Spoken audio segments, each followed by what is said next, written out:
नमस्कार, आवाज इंडिया में आप सभी का स्वागत है। मैं हूं सीमा।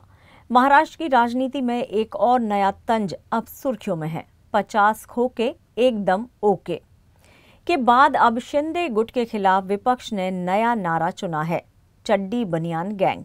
विधानसभा भवन की सीढ़ियों पर महाविकास अघाड़ी के विधायकों ने बनियान और तौलिए में प्रदर्शन करते हुए इस नारे को उछाला।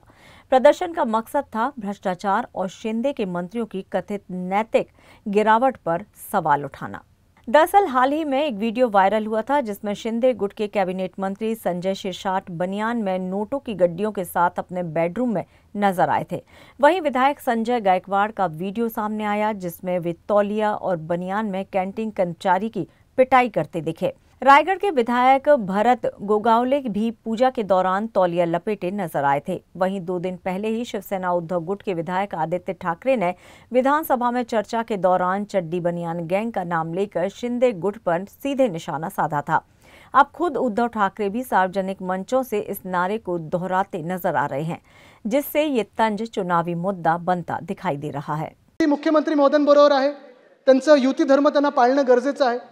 त्यांचं मी पहिलंच सांगितलं होतं की अभिनंदन करायचं ते ह्या गोष्टीसाठी करायचं की ज्या लोकांसोबत ते बसलेत, जे बाकीच्या गटांमध्ये आहेत, चड्डी बनियन गँग, ते काय करतात त्याच्यात एक गोष्टी आहे, ते एक गोष्ट आहे त्याच्यात काही केलं त्या चड्डी बनियन गँगनी, कुठे जाऊन बुक्का मारतात, कुठे जाऊन काही करतात, तर काय करतात ते मग येऊन, कारण त्यांच्यावर कारवाई तर होत नाही, ते काय बोलतात, मुख्यमंत्री महोदयांना येऊन सांगतात की पहली गल है कि सारी गलती मेरी नहीं। काय बोलतात ते कि पहली गल है कि सारी गलती मेरी नहीं, चल जी है भी तो क्या मैं तेरी नहीं। आणि मग मुख्यमंत्री कारवाई करू शकत नाहीत। तर मी मुख्यमंत्र्यांचं कौतुक ह्याच्यासाठी करतो की त्यांनी खूप सहनशीलता दाखवलेली आहे। आता कुठे ना कुठेतरी मुंबईकरांच्या मागण्या असतील, शहरातल्या मागण्या असतील, आणि जे काही हे चड्डी बनियन गँगचं चालू आहे त्याच्यावर कठोर कारवाई होणं गरजेचं आहे। आणि शासन काय असतं, जनतेसाठी काय चालतं, कसं चालतं हे त्यांनी दाखवणं गरजेचं आहे। धन्यवाद। जय हिंद, जय महाराष्ट्र, वंदे मातरम।